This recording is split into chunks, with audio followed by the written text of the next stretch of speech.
तो यहाँ तक हम लोग कंप्लीट कर लिए थे लोग, ठीक है। अब आगे चलते हैं, इसमें देखते हैं, ठीक है।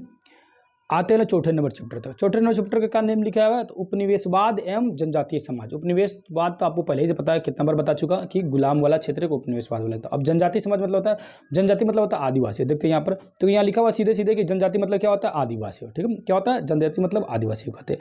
यहाँ देखिए ये लोग क्या करते थे, तो दाल वगैरह मकई वगैरह उपजाते थे, झूम खेती करते थे। अब झूम खेती की तो भैया बहुत इंपॉर्टेंट, बहुत ज़्यादा इंपॉर्टेंट है, कई बार इससे क्वेश्चन पूछ चुका है झूम से, ठीक है। तो झूम खेती के बारे में समझा जाएगा, एक एक ज्योग्राफी में आएगा, समझ ना। तो झूम खेती करते थे, इसको झूम खेती को है ना, उसको स्थानांतरित कृषि बोलते थे, कर्तन दहन भी कृषि बोलते थे। आगे आएगा झूम खेती में क्या करते थे, देखो किसी भी जगह पर 1-2-3 साल तक खेती करते थे लोग, और जब वहाँ के एरिया उपजाऊपन खत्म हो गया तो वहाँ छोड़ के दूसरे जगह चले जाते थे, दूसरे जगह खेती करना शुरू कर देते थे। तब तक इस एरिया में फिर से उपजाऊपन आ जाता था, फिर वापस आके यहाँ पे खेती करते। इसी तरह बदल बदल खेती करना, इसी को बोलते थे झूम खेती, स्थानांतरित कृषि, या इसी को बोला जाता कर्तनम दहन कृषि, सर ना। आगे चले, इसी को बोला जाता है घुमंतु कृषि विधि, अन्य बहुत सारा नाम है इसका, ठीक है। उसी में जब आएगा आगे पढ़ाएंगे उसमें, जैसे कि अलग अलग क्षेत्रों में इसका अलग अलग नाम भी था, सर ना। पोडू नाम था इसका आंध्र प्रदेश में, कुमारी नाम था उड़ीसा में, सर ना। कुमारी इसका केरल में नाम था, सर ना। कुमान नाम था इसका उड़ीसा में। उसके बाद से पामाडबी नाम था, उड़ीसा में नाम था इसका, ठीक है। खील नाम था इसका, क्या बोलते हैं, हिमालय क्षेत्र में। बहुत सारे नाम है, सर ना। दीपा नाम है इसका, अंडमान निकोबार वाले क्षेत्रों में से कहता है। अब उसको जब सामने आएगा ना तब आपको समझ आएगा बेहतर तरीके से। मतलब ये झूम खेती का अलग अलग क्षेत्रों में अलग अलग नाम होता है, ठीक है। आगे चलिए, अब यहाँ देखेंगे तो लिखा हुआ है जनजातीय समाज के लोग भोजन के लिए छोटे छोटे जानवर वगैरह, हिरन वगैरह का शिकार करते थे, तीतर वगैरह का हिरन मतलब शिकार करके खाते मार के खाते थे, उसको अपना बेचते वगैरह थे, ठीक है। ये सब आदिवासी महिलाएं वगैरह बनाती थी, है ना। आगे यहाँ देखेंगे तो लाख और रेशम का उद्योग करते, लाख से चूड़ी बनता है, ठीक है, याद रखिएगा, और रेशम का उद्योग वगैरह ये करते थे, ठीक है। आगे चलते हैं लोग, समझते हैं लोग आगे आएंगे। तो इसमें बहुत सारा कुछ इंपॉर्टेंट उतना है नहीं, यहाँ सब जगह इनकी जब लड़ाई वगैरह शुरू होगी ना तब मजा आएगा उससे समझने में, पढ़ने में। 1850 ईस्वी में हुआ क्या था कि रेलवे की शुरुआत भारत में होना शुरू हो गई थी, ठीक है। लेकिन रेलवे बना कब था, मतलब तैयार कब हो गया था हमारे भारत में, तो 1853 में। किसने किया था, तो डलहौजी ने शुरू किया गया था। सबसे पहला रेलवे लाइन कहाँ चला था, तो मुंबई से थाने तक चला था, ठीक है। मुंबई से थाने कितना किलोमीटर, 34 किलोमीटर से चलता, पूरा डिटेल में याद रखिएगा। मुंबई टू थाने चला 34 किलोमीटर, पहली बार रेल लाइन, ठीक है। वहाँ तक ट्रेन चला, कब चला, 1853 में। किसने चलवाया, लॉर्ड डलहौजी ने। लॉर्ड डलहौजी एक और काम किया था, डाक टिकट का भी शुरुआत किया था, यही मतलब पोस्ट ऑफिस की शुरुआत यही किया था।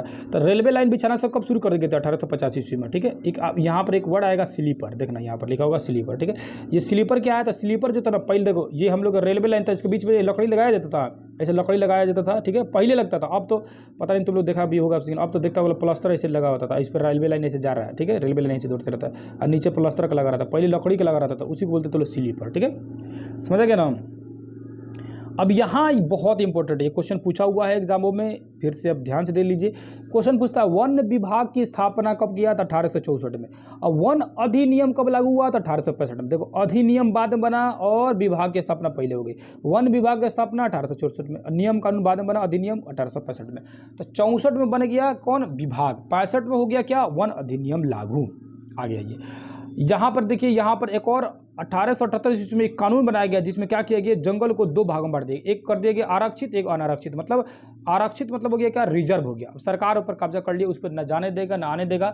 और हो क्या रहा था ना कि आदिवासी लोग जंगल में रहते थे, अंग्रेज चाहता था कि लकड़ी को हम अपना यूज करें, और आदिवासी लोग चाहता था कि अंग्रेज हमारे जंगल में हस्तक्षेप नहीं करे, मतलब आके थेतराई मत करे, दखल अंदाजी नहीं करे, ठीक है। वो लोग नहीं पसंद करता था अंग्रेजों हमारे एरिया में आके कुछ करे। अंग्रेज चाहता था कि इस जंगल को कब्जा कर ले, क्यों, क्योंकि लकड़ी का मांग बहुत ज़्यादा था, उसमें लकड़ी से घर बनता था, लकड़ी का ये रेलवे लाइन में इसका विकास होता था। तो भारत में ही नहीं, ये पूरी अपना यूरोप में, अपने इंग्लैंड में भी पूरा टंग लेके जाता था यहाँ से, और ले जाके बेचता था लोग, मतलब वहाँ पर रेलवे लाइन का पूरा विस्तार कर रहा था, बहुत तेजी से कर रहा था इंग्लैंड में, ठीक है, सर ना। तो इन लोग को लकड़ी की जरूरत था।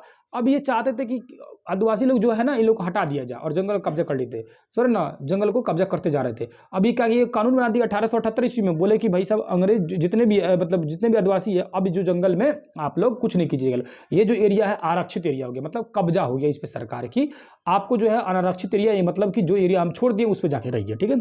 इससे आदिवासी बहुत परेशान होंगे, और इसका परिणाम ये निकलेगा कि आदिवासी अब लड़ना शुरू करेंगे, जिसमें संथाल हो, मुंडा, इस सब का देखने मिलेगा हम लोग का विद्रोह। आगे ये सबका विद्रोह देखेंगे लेके करके, किसी को नहीं छोड़ेंगे लोग। यहाँ एक एक वर्ड लिखा है बेगारी। बेगारी मतलब होता नहीं होता कि बेगारी ये काम कर रहा है, मतलब सिंपल है कि बेगारी पड़ा हुआ है, मतलब बिना पैसा का किसी काम करना कहलाता है बेगारी, ठीक है। बंधुआ मजदूरी मतलब क्या है, बंधा हुआ है, किसी न किसी कर्ज में डूबा हुआ है, किसी न किसी कारण से उसके घर में गुलामी बन के काम कर रहा है, मतलब कर्ज के आधार पर दबे हुए बंधे हुए मजदूर किसी के यहाँ काम करके अपना पैसा सधा रहा है, उसको बोलते हैं बंधुआ मजदूर, ठीक है। अब बेगारी मतलब सूखले काम कर रहा है, बेगारी ये है। असम में चाय और हजारी और धनबाद वगैरह में कोयला मिलता था। हजारीबाग धनबाद ये झारखंड का जगह है, इसीलिए वहाँ कोयला बहुत ज़्यादा, और असम से क्या मिलता था, चाय वगैरह मिलता था। आगे चलते हैं, ठीक है, आगे समझते हैं। देखिए, अगर वीडियो बीच में थोड़ा सा रुक गया था क्योंकि आप लोगों को सुनाई दिया होगा कि अजान हो रहा था, इसलिए थोड़ा सा रुक दिया और हम भी थोड़ा सा फ्रेश होकर आ गए, है ना। अब ये क्या ना कि अगर उस वीडियो को इसके साथ कंबाइन कर देंगे तो दोनों एक साथ अपलोड हो जाएगा। अगर नहीं भी होगा तो आपको घबराने की जरूरत नहीं है, वो वीडियो मतलब उसको पहले अपलोड किया जाएगा, उसके आधे घंटे बाद इसको भी अपलोड कर दिया जाएगा। लेकिन इतना कंफर्म है कि आज अपलोड कर देंगे, है ना। आप अगर मेरा वीडियो अगर देखेंगे तो है ना, कंप्लीट आपको 8 क्लास की जो हिस्ट्री आपको 8 क्लास की आज कंप्लीट मिल जाएगी, कन्फर्म मिल जाएगी, है ना। हम भी ठान लिए कि आज इसको डालिए करवाने के, आज कंप्लीट कर ही देंगे, ठीक है। भारत में सबसे बड़ी जनजाति कौन सी है, तो भील जनजाति। कौन है, भील जनजाति। पूछेगा सबसे बड़ी जनजाति मतलब आदिवासी कौन, तो भील, सॉरी ना, याद रखना। सबसे बड़ी जनजाति पूछेगा तो भील। सेकंड नंबर पूछ देता तब भैया तो गोंड, याद रखना, second number Gond. Third number पूछेगा तो संथाल, सॉरी ना, पहला भील, दूसरा गोंड, तीसरा संथाल, याद रखना।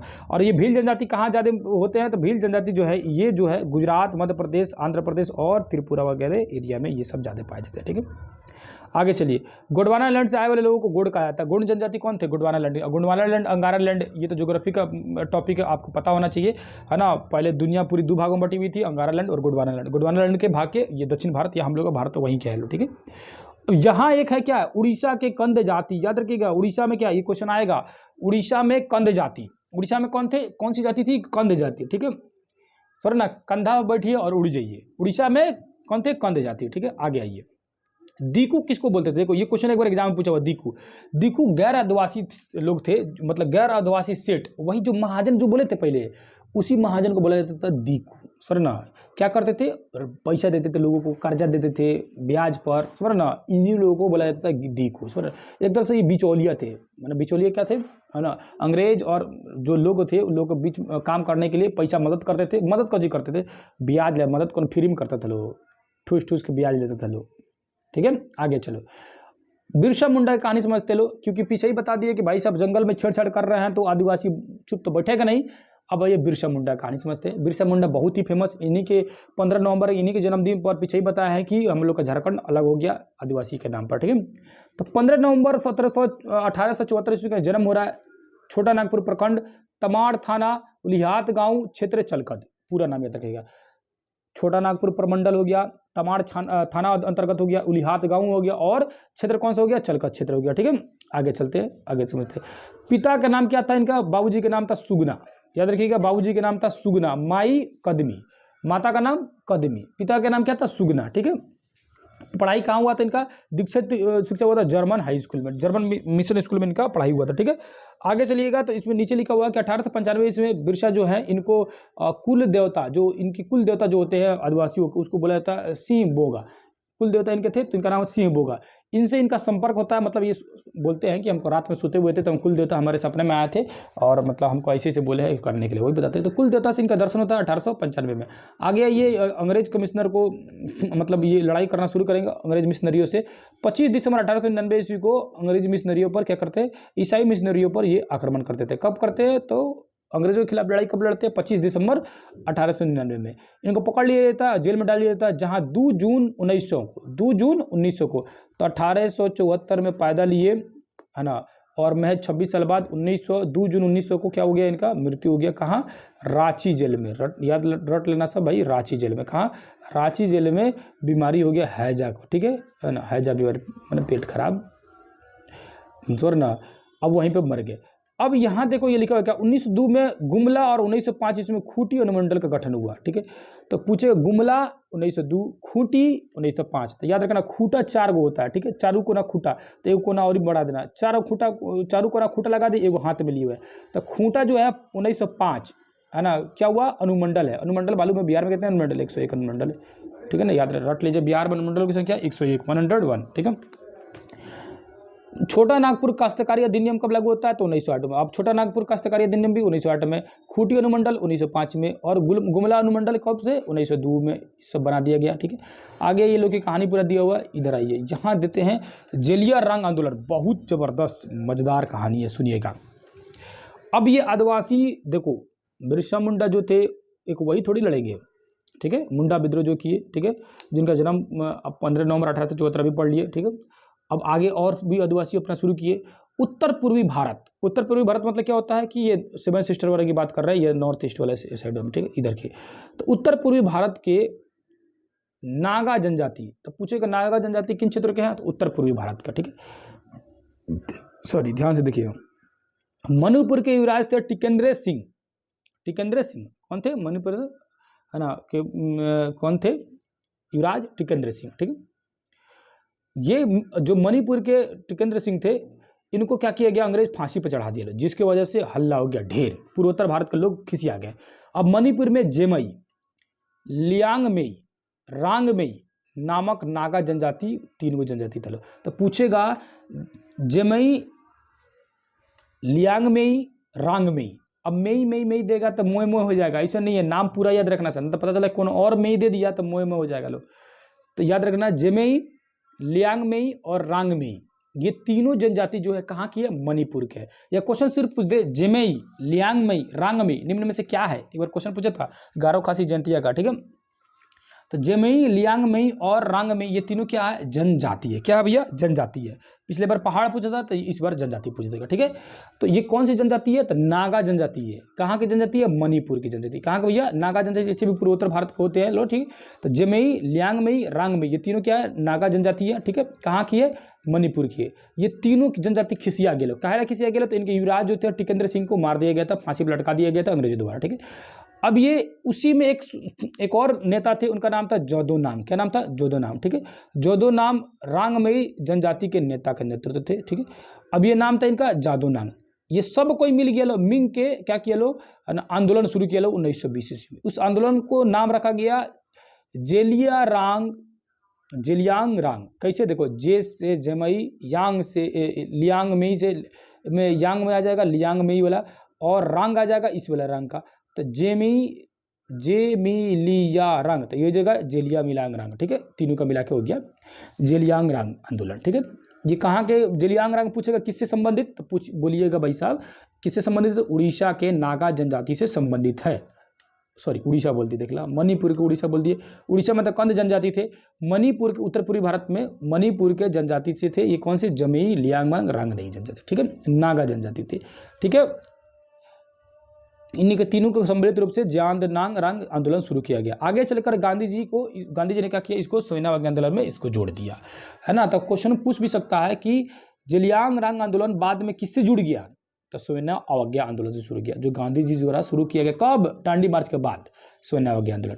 आगे ये जोदोनांग जो नेता थे 1920 ईस्वी में इस आंदोलन को मतलब थोड़ा सा विस्तार किए। इनकी एक चचेरी बहन थी, उनका नाम था गिडालियू। क्या नाम था? गिडालियू। ये भी जो थी ना, नागा राज्य की स्थापना के लिए बहुत प्रयास करते। अब नागा जनजाति थे तो ये चाहते थे कि एक नागालैंड हम लोग का अलग एक राज्य बन जाए। नागालैंड मणिपुर से अलग हट के हम लोग का नागालैंड राज्य बन जाए। ठीक है, क्योंकि नागा जनजाति कहाँ के थे? मणिपुर के थे, और ये लोग चाहते थे कि हम लोग को एक अलग स्पेशल बना दिया जाए नागा जनजाति के लिए, नागालैंड। ठीक है, इसके लिए ये बहुत प्रयास की, है ना। जो जोदोनांग जो थे, और ये और इनकी चचेरी बहन गिडालियू, देख सकते हैं चश्मा पहन का, मार बाप रे, उभरती स्मार्टे थी रे। तो ठीक है, तो जोदोनांग जो थी, जोदोनांग थी नहीं थे, उनकी बहन थी गिडालियू की यहाँ फोटो देख सकते हैं। ठीक है, 29 अगस्त 1929 को अंग्रेज का किए, उनको भी पकड़ के 29 देख रहा, 29 अगस्त 1929 फांसी पर लटका दिया गया। ऐसा नहीं है कि इनका आंदोलन बंद हो गया, उसके बाद इनके आंदोलन जो है गिडालियू चालू रखी, है ना। अब वो जो आज़ादी चाहती थी कि मतलब नागालैंड एक जनजाति के, नागा जनजाति के लिए एक नागालैंड बन जाए, वो बाद में बनेगा, घबराना नहीं, बनेगा, है ना। इनके लिए एक बनेगा नागालैंड। कैसे नागालैंड राज्य ये है, कब बनता है बताते हैं। अब गांधी जी इस बात को भी वही बोले कि इसको देखते हुए सब हल्ला को, नागा जनजाति हल्ला कर रहे हैं, सोयना अवज्ञा आंदोलन में इसको जोड़ दिया। ठीक है, और इनके सहयोग से जुड़ा, गिडालियू के सहयोग से जुड़ा। 1 दिसंबर 1963 ईस्वी को नागालैंड की स्थापना कर दी जाती है। 1 दिसंबर 1963 ईस्वी को आप ट्रिक बना सकते हैं। 1 दिसंबर 1963, 1 दिसंबर बहुत सारी चीज़ें होती है, तो 1 दिसंबर 1963 ईस्वी को नागालैंड की स्थापना की जा रही है। ठीक है, आगे आते हैं। उसके बाद अब ये भाई एगो नागा जनजाति के लिए बन गया, तो असम में, नागालैंड में, त्रिपुरा, मणिपुर, इस सब जगहों को छूट देना शुरू किया गया। असम को भी, नागालैंड को भी, त्रिपुरा को, मिजोरम को, ये चारों जो जगह है इनको वहाँ के जनजातियों के लिए विशेष अधिकार दिए। इसको अनुसूची में भी रखा गया, याद रखिएगा, ठीक है। पॉलिटिकल साइंस वाले जो बच्चे होंगे रटे होंगे कि इनको किस अनुसूची में रखा गया, जो पॉलिटिकल साइंस लिए होंगे कमेंट करके बताइएगा, ठीक है। असम, नागालैंड, त्रिपुरा, मिजोरम, इसको विशेष छूट दिया गया जनजातियों के आधार पर, ठीक है। आगे आइए। 15 नवंबर 2000 को अभी बताया है कि जो मुंडा साहब थे, बिरसा मुंडा, उनके जन्मदिन के हिसाब से बिहार को भी झारखंड आदिवासी के नाम पर अलग कर दिया गया, क्योंकि ये भी लोग आदिवासी थे झारखंड में ज़्यादातर लोग, ठीक है, उसी नाम पर अलग कर दिया गया। नीचे ये अब देखते संथाल विद्रोह। अब समझते क्या भैया, संथाल विद्रोह के बारे में समझते। संथाल विद्रोह तो मालूम होना चाहिए किसने किया था, संथाल विद्रोह, है ना। अब इसमें ये जानने वाली बात क्या है कि संथाल विद्रोह का में महिलाओं की क्या भूमिका थी। तो देखना इसकी कहानी बहुत ज़बरदस्त है संथाल विद्रोह की महिलाओं की, ठीक है। संथाल विद्रोह में राधा और हीरा नाम की महिलाएं गणासा, कुल्हाड़ी और लाठी लेकर क्या की, है ना, अस्त्रों का प्रयोग की और अंग्रेज को मारना शुरू की। सिंधु की बहन थी, नाम था फूलो और झानो। फूलो और झानो अंग्रेज के कैंप में घुस गई और कहा कि 21 गो सैनिकों को तलवार से मारकर उसका गर्दन उड़ा दी। बताइए, नाम है फूलो लेकिन फूलो नहीं है भैया, वो नहीं समझा कि भाई पुष्पा वाला में, है ना, पुष्पा नाम सुन के फ्लावर समझा, क्या फायर है। तो ये नाम थी इनका भी फूलो, लेकिन फ्लावर नहीं थी, फायर थी। कौन थी, सिंधु की बहन फूलो और झानो, ठीक है।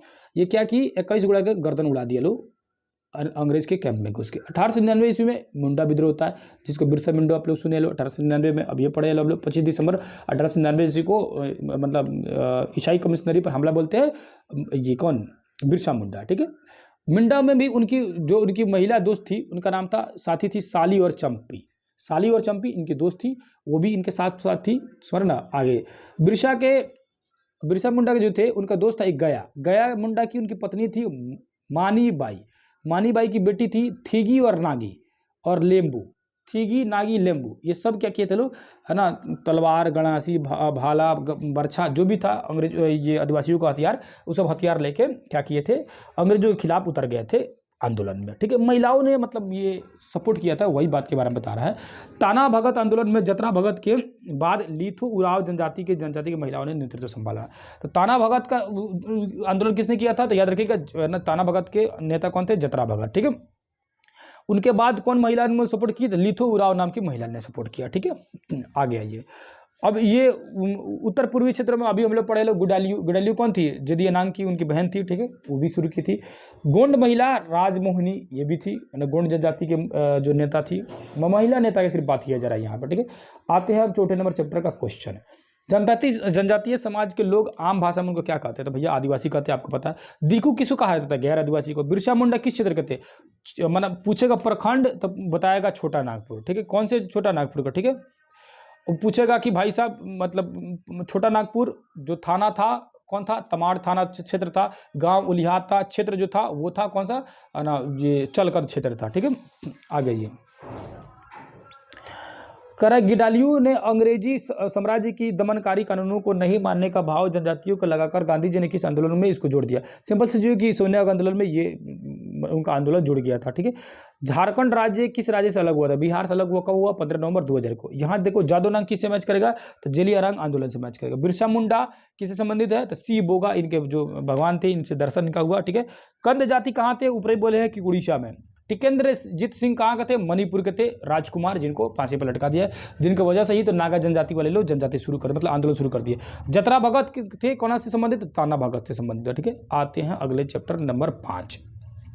देखो चैप्टर कोई छोटा है नहीं और इसको कम में पढ़ा पाना संभव है नहीं, आपको जल्दी जल्दी देख रहा होगा तो क्या कीजिएगा 2x में इसको लगाइएगा ना, और उसी स्पीड में देखते जाइएगा, ठीक है।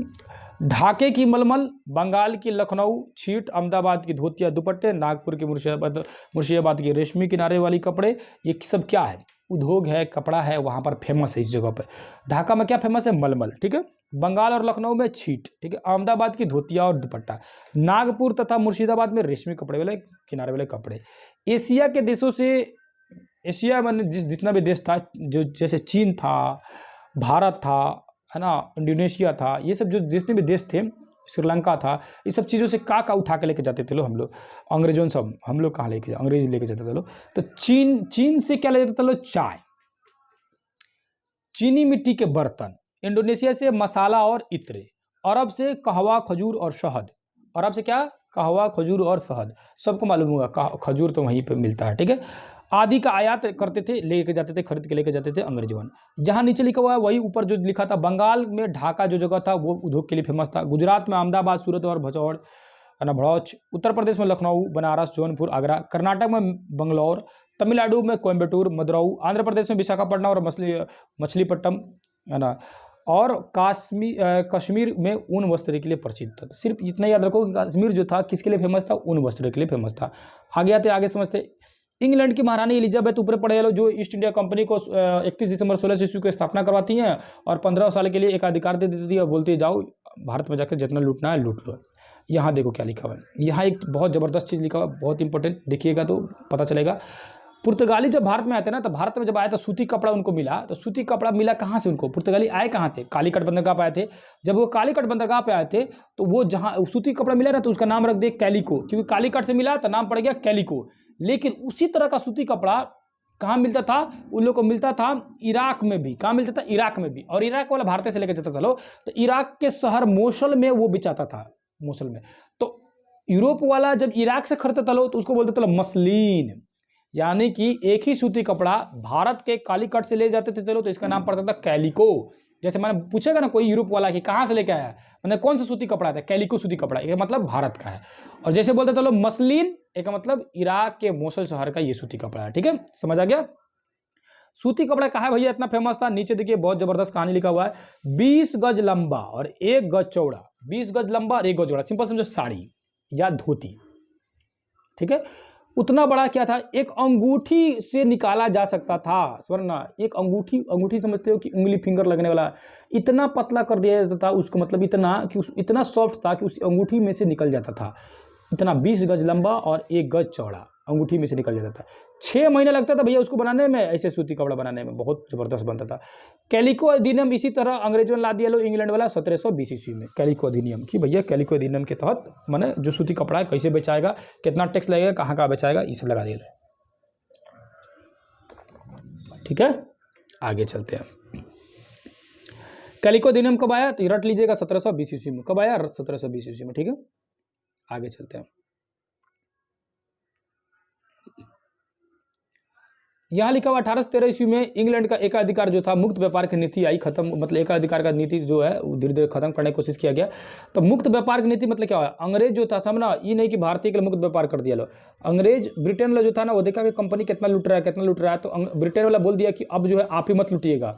अब यहाँ से बहुत सारे ब्रिटेन वाले लोग जाएंगे, पर्सनल आदमी भी जाएगा जिसको मन करेगा बिजनेस करने के लिए।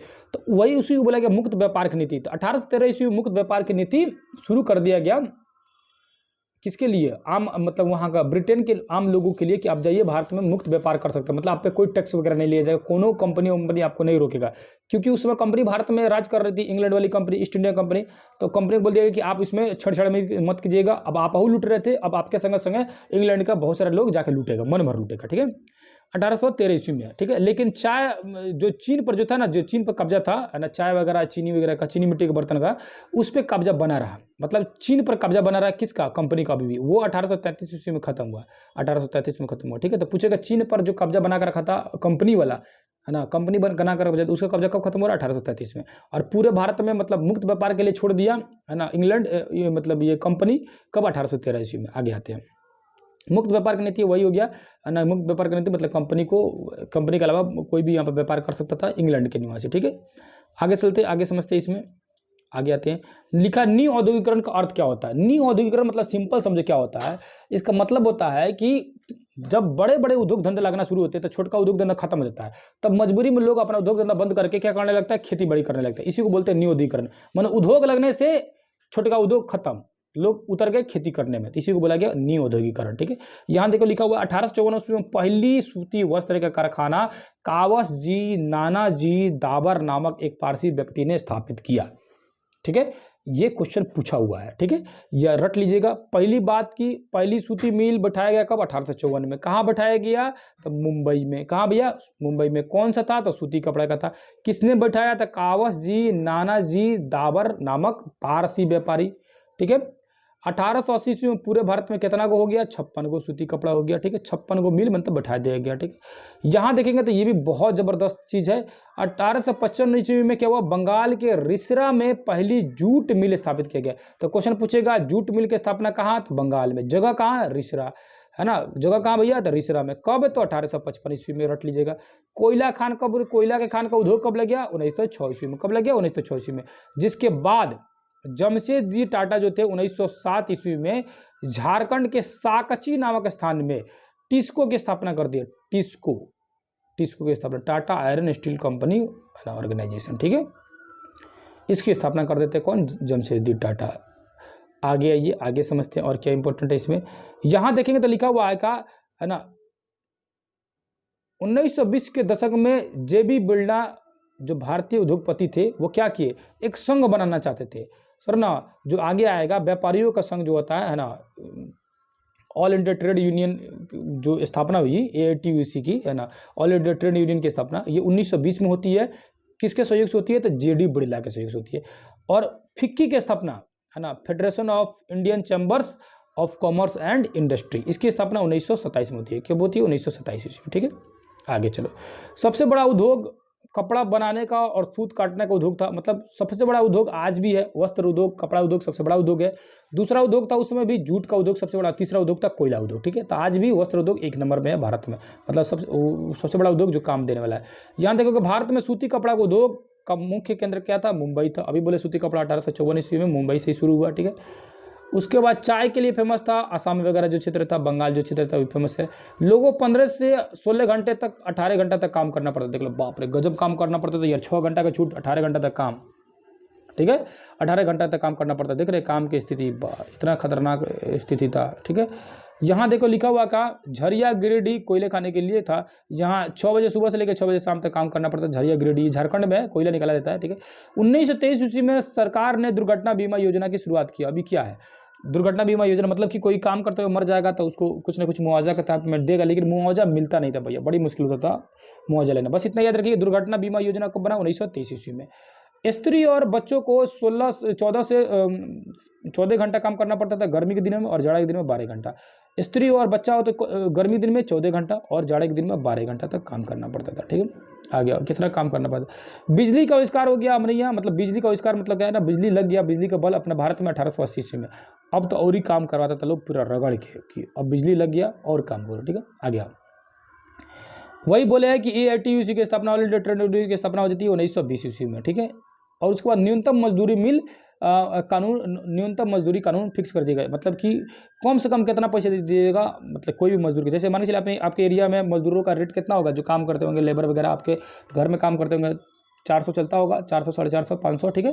अलग अलग एरिया में अलग अलग डिपेंड करता है, ठीक है। तो वही उसी को बोला जाता है न्यूनतम मजदूरी, मैंने कम से कम कितना, ये नहीं कि अपना घर काम करने लिए अब बोले कि हम 200 देंगे, कोई ढेर पैसा वाला है तो वो 1000 दे, तो ज़्यादा देना तो कोई दिक्कत नहीं है, पैसा दे दीजिए, वो अच्छी बात है, किसी को मदद कीजिएगा तो बढ़िया है नहीं, लेकिन कम से कम कितना देना है इसका तो फिक्स होना चाहिए। तो रेट फिक्स होता है हर मजदूर का, हर लोग का। चैप्टर हो गया कंप्लीट। देखते हैं 18वीं शताब्दी में भारत का प्रमुख उद्योग निम्न में से कौन सा था, तो वस्त्र उद्योग था। यहाँ का फिक्की की स्थापना 1927 ईस्वी में। अभी देखे लो जूट उद्योग में कौन आ गया था, बंगाल जो है रिसरा जगह 1855 ईस्वी में। अभी पढ़े लो 1818 ईस्वी में सरकार में किस उद्देश्य से मजदूरों के नियम बनाई थी, मजदूरों की स्थिति सुधारने के लिए बनाया था 1818। आगे चलते हैं, ऑल इंडिया ट्रेड यूनियन यानी AITUC की स्थापना कब हुई थी, 1920 ईस्वी में हुई थी, ठीक है। यहाँ मिलान करने वाला है क्या, जूट उद्योग किसी मिलान होगा, बंगाल में। अभी पढ़े लो रिसरा में 1855। ऊनी वस्त्र उद्योग काश्मीर में, पढ़ के लो। जामदानी लखनऊ में। लौह उद्योग क्या था, जमशेदपुर में। और नील बगान कहाँ, नील बगान उद्योग चंपारण में। नील बगान कहाँ था भैया, तो चंपारण में, ठीक है। आगे चलते हैं, चैप्टर नंबर आते हैं 6। चलो भाई जल्दी जल्दी इसको कंप्लीट करते लो, बहुत समय लग रहा है, समझ रहे हो। आगे चलते हैं, ठीक है। यहाँ समझते लो इस वाले चैप्टर का नाम क्या भैया, तो अंग्रेजी शासन के खिलाफ 1857 का विद्रोह। अभी 1857 का विद्रोह बहुत ही इंपॉर्टेंट है, बहुत जबरदस्त कहानी है।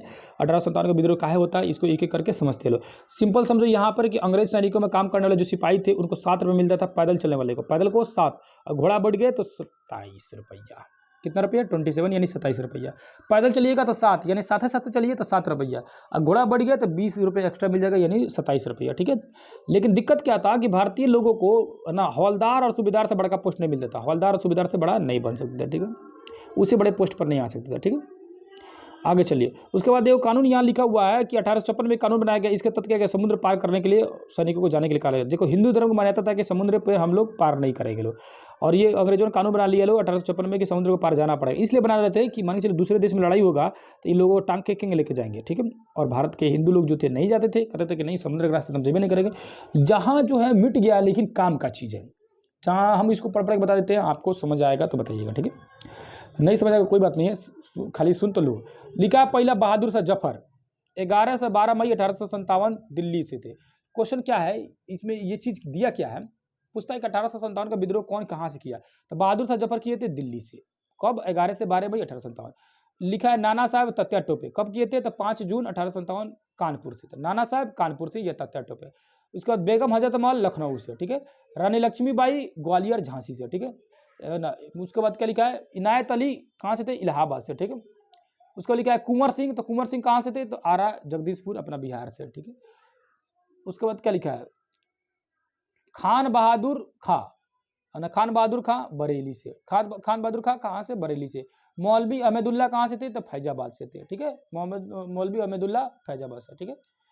यही थे इनके मतलब क्या बोलते हैं इसको, कौन कहाँ से लड़ाई लड़ा था। अब इसके विरुद्ध में कौन कौन अंग्रेज था, है ना, कौन कौन अंग्रेज कहाँ कहाँ से लड़ा था, इसके बारे में अगर जानना होगा तो जान सकते हैं, ठीक है।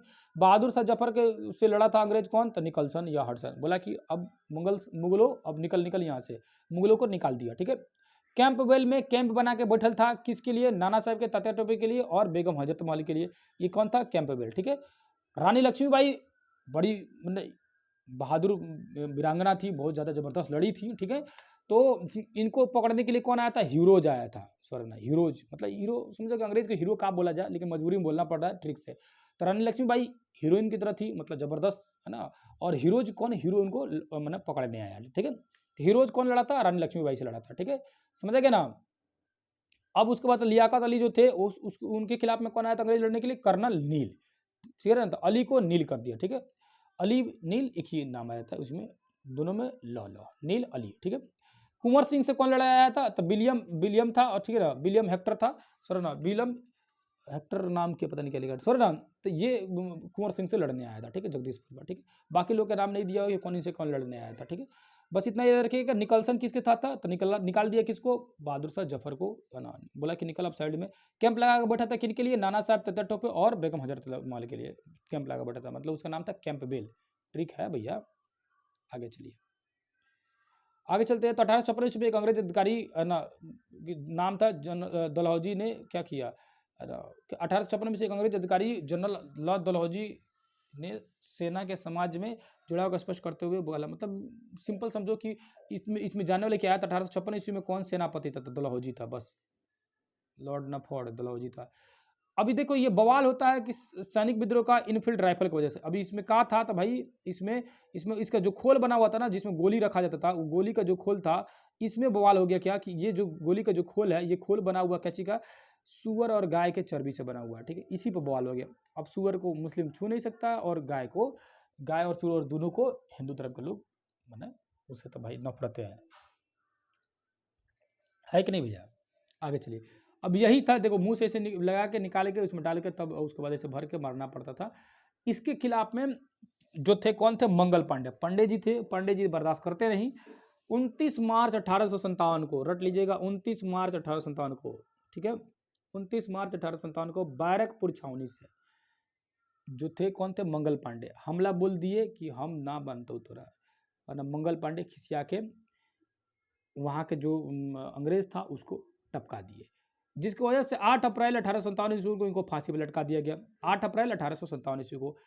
उसके बाद से यही वजह से और भी जगह, मेरठ में भी क्या हुआ, हल्ला होना शुरू हो गया, ठीक है। 9 मई को मेरठ में क्या हुआ, हल्ला होना शुरू हुआ, ठीक है। 9 मई मेरठ के छावनी के सैनिकों ने 90 सैनिक वो भी हल्ला करना शुरू कर दिया मंगल पांडे के बाद। 9 मई को, 10 मई को ये पूरी घटना पूरे भारत में फैल जाती है, ठीक है।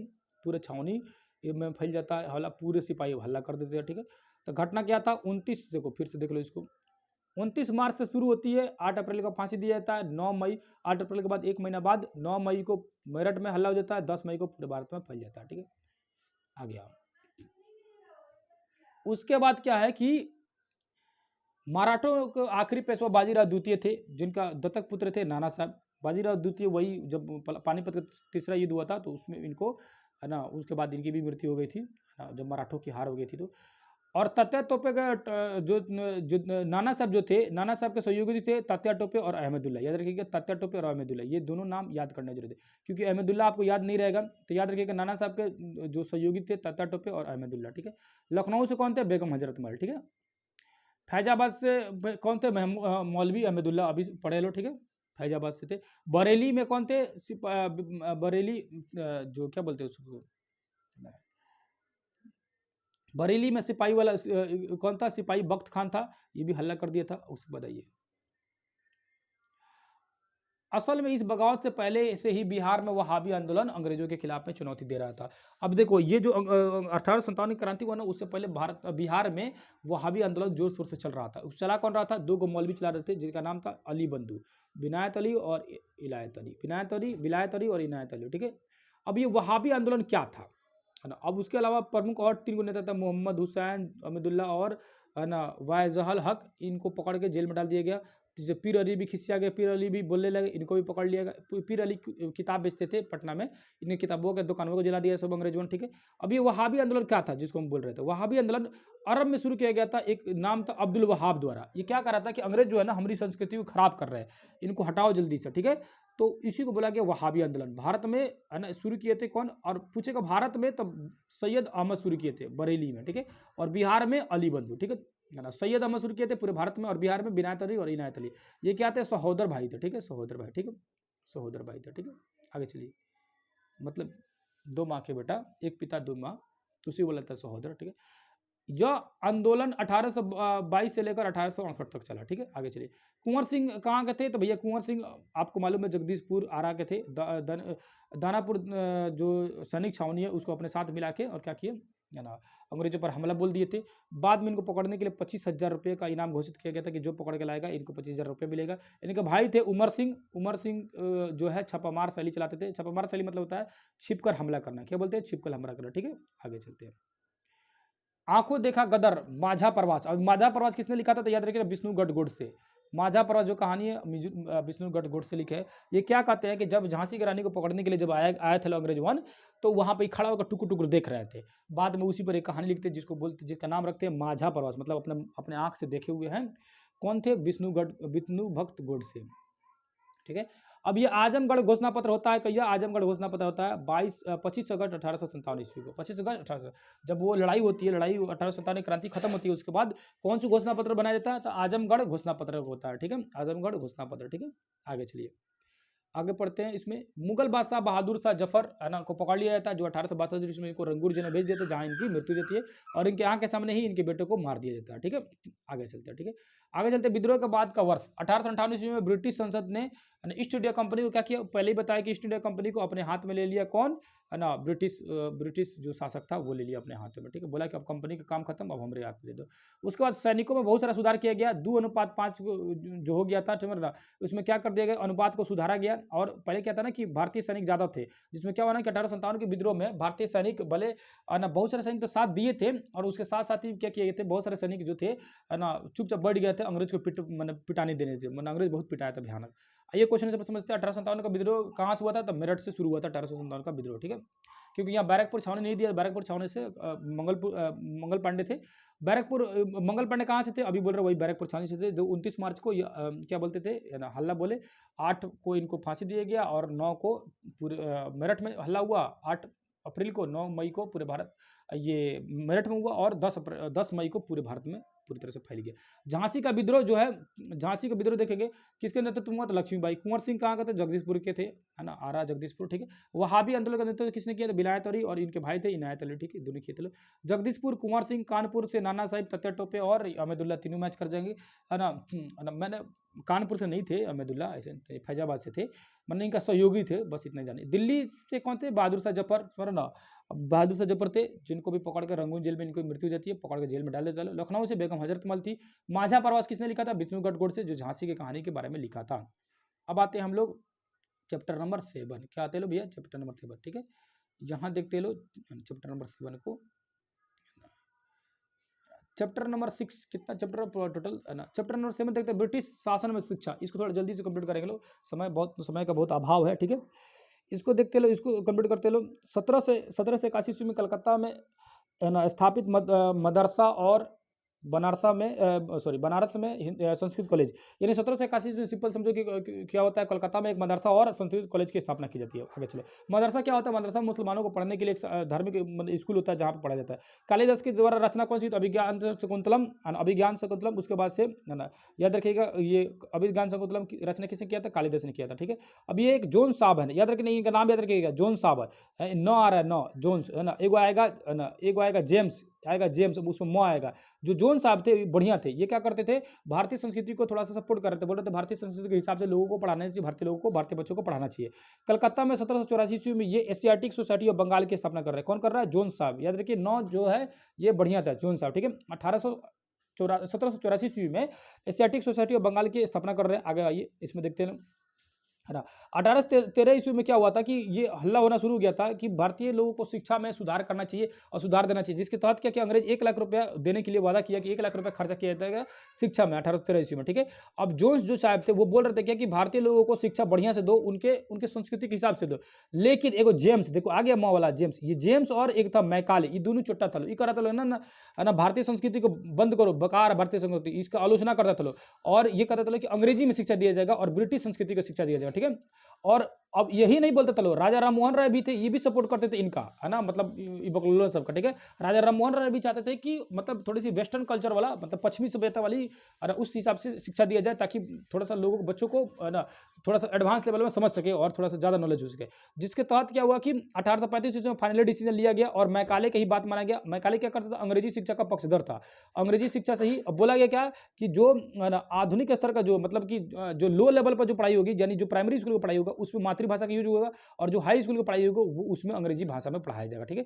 और ये कानून कब बनता है, 1835 ईस्वी में कानून बन जाता है, याद रखिएगा, ठीक है। आगे आते हैं, आगे देखते हैं। तो वुड डिस्पैच, याद रखिए, वुड कभी कोई क्वेश्चन पूछता है, वुड डिस्पैच किससे संबंधित है, शिक्षा से संबंधित है, याद रखना, सीधे सीधे पूछता है, शिक्षा से संबंधित है, ठीक है। आगे चलो, जहाँ लिखा है प्राथमिक शिक्षा का भाषा, प्राथमिक शिक्षा का वही बोले कि अभी भारतीय भाषा में और उच्च शिक्षा अंग्रेजी भाषा में दिया जाना था, ठीक है। 1857 ईस्वी में 3 विश्वविद्यालय खोला गया, कहाँ, कलकत्ता, मुंबई और मद्रास में खोला गया, 1857 में जब लड़ाई हो रहा था, ठीक है। विलियम एडम्स की रिपोर्ट 1830 ईस्वी में स्कॉटलैंड में ईसाई प्रचारक था, वो क्या बोला कि बंगाल और बिहार में जिले में, देखो विलियम एडम्स आया बिहार बंगाल में, जिला में, बिहार बंगाल एरिया में हर एक जिला में घुमा, और घूमने के बाद बोला कि भैया यहाँ मतलब स्कूल तो बहुत सारा है लेकिन उसमें 20 से भी कम लोग पढ़ने आते हैं लोग, ठीक है। अब इसको सुधारने के लिए बोला, ठीक है, कि भैया इसको सुधारा जाए। आगे ये देखा हुआ 1854 के बाद कंपनी ने देसी शिक्षा का सुधार लाने का फैसला लिया 1854 के बाद, ठीक है। उसके बाद क्या किया, पंडित जी थे, है ना, पंडित जी को क्या किया, स्कूल में उनको देख रेख के लिए सौंप दिया 4-5 स्कूल को। पंडित जी को व्यवस्था किया, बोला कि पंडित जी लोग आप 4-5 स्कूल का मालिक बन जाइए और इस स्कूल में अपना पढ़ाइए घूम घूम कर, ठीक है। आगे चलिए, आगे देखते हैं। तो गांधी जी कहते हैं कि अंग्रेजी जो शिक्षा है हमको गुलाम बना देगा, बर्बाद कर देगा, ठीक है। गांधी जी क्या बोलते थे, अंग्रेजी शिक्षा गुलाम कर देगा, धीरे धीरे हमको, मतलब क्या बोलते हैं उसको, हमारे अंदर एक जहर डाल रहा है, समझ रहा, विष की तरह हमारे अंदर है, ठीक है। ये हम लोग को अपने ही धरती पर अजनबी बना देगा, मतलब अपना संस्कृति भूल जाएंगे और वेस्टर्न संस्कृति को सीख जाएंगे। गांधी जी एकदम घोर विरोधी थे अंग्रेजी शिक्षा को, बोलते थे कि भारत को लोगों को भारतीय शिक्षा ही देनी चाहिए, ठीक है, समझ ना। आगे चलिए, अब ये टैगोर साहब भी थे, ये भी चाहते थे कि भारतीय लोगों को भारतीय शिक्षा ही देनी चाहिए और खास करके खुले मैदान में शिक्षा देना चाहिए। और इसी तहत में क्या किया, शांति निकेतन की स्थापना कर रहे हैं 1901 ईस्वी में। तो पूछे क्वेश्चन, शांति निकेतन की स्थापना किसने किया था, टैगोर साहब ने किया था, ठीक है। आगे चलिए, कलकत्ता से 100 किलोमीटर दूर में यहाँ पर एक स्कूल खुले हुए थे, ये टैगोर साहब, ठीक है। आगे आइए, आगे समझते हैं, यहाँ पर लिखा हुआ है 1835 ईस्वी में पहला पटना में एक कॉलेजिएट हाई स्कूल की स्थापना की जा रही है, जो प्रथम आधुनिक स्कूल था। 1836 में आरा में, भागलपुर में 37 में, छपरा में 39 में, 45 में गया में और मुजफ्फरपुर आदि में इस स्कूल को खोला गया, ठीक है। अब यहाँ देखेंगे तो बांकीपुर में एक स्कूल खोला गया था, प्रथम लड़कियों के लिए प्रथम स्कूल था बांकीपुर में 1867, आज भी स्कूल है। 68 में भागलपुर में खोला गया, मुजफ्फरपुर में 84 में खोला गया। उसके बाद से सर सैयद अहमद का जो थे अलीगढ़ मुस्लिम स्कूल के यूनिवर्सिटी की स्थापना कर रहे थे, उसी को देखते हुए पटना में भी मौलवी जो मोहम्मद हसन थे, इन्होंने भी पटना में एक स्कूल खोल दिया। तो ये इंपॉर्टेंट क्वेश्चन बोल जाता है, क्योंकि आप कहिएगा कि मोहम्मद एग्लो मतलब मोहम्मदन एग्लो अरबिन स्कूल जो था, ये अब सोचिए कहाँ खोला गया था, तो पटना में खोला गया था। कब खोला गया था, 1884 ईस्वी में, ठीक है। किसने खोला था, मौलवी मोहम्मद ने, ठीक है। आगे आइए, 1880 ईस्वी में दरभंगा में भी स्कूल खुल गया। उसके बाद से 1863 ईस्वी में पटना में जो कॉलेज था, जो अभी भी सबसे पुराना कॉलेज है, ठीक है। आगे आइए, लंगट सिंह कॉलेज जो है ये कहाँ है, उत्तर बिहार में सबसे पहले लंगट सिंह कॉलेज खोला गया था 1899 ईस्वी में, ठीक है। आगे चलिए, आगे आते हैं क्वेश्चन आंसर में आते हैं। पहले नंबर क्वेश्चन लिखा है कि विलियम जोन्स जो थे वो क्या चाहते थे, तो भारतीय ज्ञान विज्ञान को, देखो 9 वाला है, तो 9 वाला जो थे भारतीय ज्ञान विज्ञान को बढ़ावा करना चाहते थे। उसके बाद देखेंगे आधुनिक शिक्षा की भाषा किसको बनाया गया, तो अंग्रेजी को बनाया गया था आधुनिक शिक्षा, ठीक है ना। आगे लिखा हुआ एशियाटिक सोसाइटी ऑफ बंगाल की स्थापना, एशियाटिक सोसाइटी ऑफ बंगाल की स्थापना किसने किया, एशियाटिक सोसाइटी ऑफ बंगाल की स्थापना ये थे विलियम जोन्स किए थे। और क्या किए थे, विलियम जोन्स ही किए थे, ठीक है ना, कोलकाता में किए थे। आगे क्वेश्चन लिखा हुआ औपनिवेशिक शिक्षा में मस्तिष्क में हीनता का बोध पैदा कर दिया, गांधी जी ने ऐसे मतलब क्यों कहा था, बोला था कि जो भारतीय जो बाहर की जो शिक्षा है वो हमको बर्बाद कर देगा, ठीक है, उनका मतलब गांधी जी का कहना था। देखो विलियम जोन्स किससे मिलेगा, तो प्राचीन संस्कृति को मानते थे। रविन्द्रनाथ टैगोर क्या किए थे, तो रविन्द्रनाथ टैगोर प्राकृतिक परिवेश में चाहते थे, खुला में बच्चे सबको पढ़ाना चाहिए। मैकाले क्या था, अंग्रेजी शिक्षा का पक्षधर था। महात्मा गांधी क्या कहते थे, महात्मा गांधी कहते थे भैया अंग्रेजी शिक्षा का बहुत घोर विरोधी थे, पाठशाला मतलब गुरु से मैच। ये हो गया आपका सही। यहाँ तक हो गया कंप्लीट आपका 7 नंबर चैप्टर। आगे 8वां नंबर चैप्टर को देखा जाएगा, ठीक है। तो थोड़ा सा ना 2-4 मिनट का ब्रेक ले लेते हैं, उसके बाद 8 नंबर चैप्टर को भी पढ़ा जाएगा, ठीक है।